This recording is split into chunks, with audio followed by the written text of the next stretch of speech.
So another subsystem is the RGB color sensor. So we have an Arduino Pro Mini microcontroller. It has the same characteristics as an Arduino. It's just in a smaller package and on a smaller board. And an RGB color sensor. The RGB color sensor uses an I2C connection. It's a type of serial communications that's used with a lot of microcontrollers, and it's wired into two of the analog pins of the microcontroller, and it has a signaling that allows you to transmit numbers using serial data, serial ones and zeros, to transmit numbers and fairly complex information over that connection.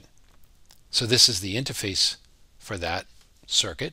Color sensor is here, and that's mounted on a bracket that is positioned so the part is brought up to it. There's a pair of LEDs that are mounted to give the color sensor some uniform lighting, and so those are then brought by a connector, a 5-pin connector, over to the main microcontroller board.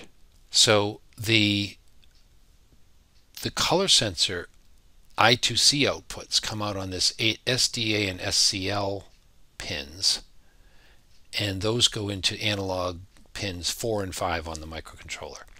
And so the microcontroller is already configured to read the I2C signals and bring the 3 numbers for red, green, and blue into the microcontroller.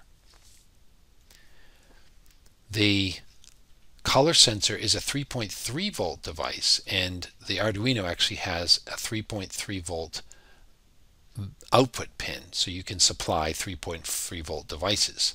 So that's what you see here.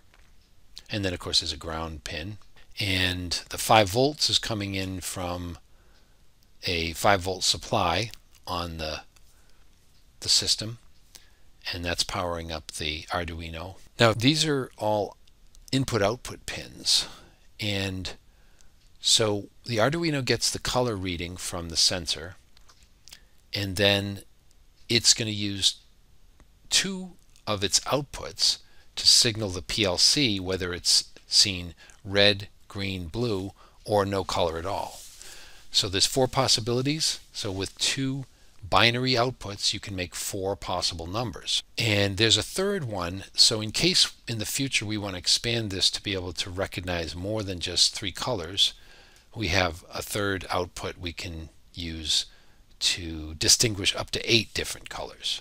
And one other thing here is that the Arduino has an output which drives the LED pin and turns the LEDs on and off. So whenever the PLC tells the Arduino to take a reading, the Arduino turns the LEDs on, takes the RGB reading, and then turns the LEDs off. And one last thing is the read signal coming from the PLC. So when the PLC wants to read the color, it puts a 24 volt signal on this read pin, and that has to be fed into one of the Arduino inputs. Now we have the same issue as we had with the ELM258, which is that 24 volts is much too high of a voltage for the Arduino input.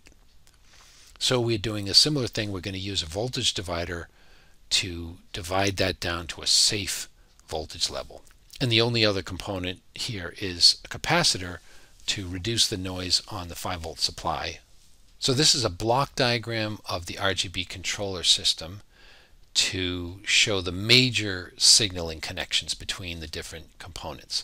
So here's how the process works. When the PLC program takes a reading, it turns output 0.5 on, applying 24 volts to the read signal.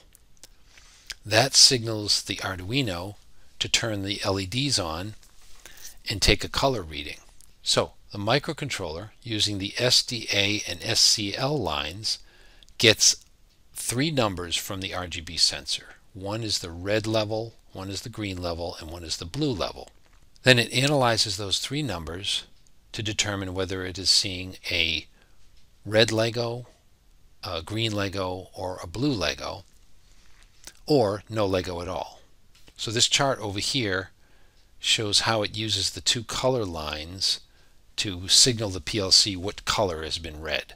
So 0, 0 on the two lines would be none, 0, 1 is red, 1, 0 is green, and 1, 1 is blue.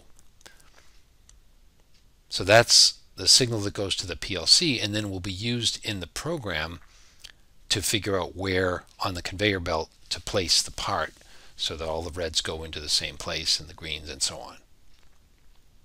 So that's an overview of the major components on the EETMECH 100 system. And in the lab we're going to be doing some programming to get the basic functions working and do some HMI programming, some animations on the HMI, and ultimately get it to the point where it works in automatic mode. So I'll see you in the lab.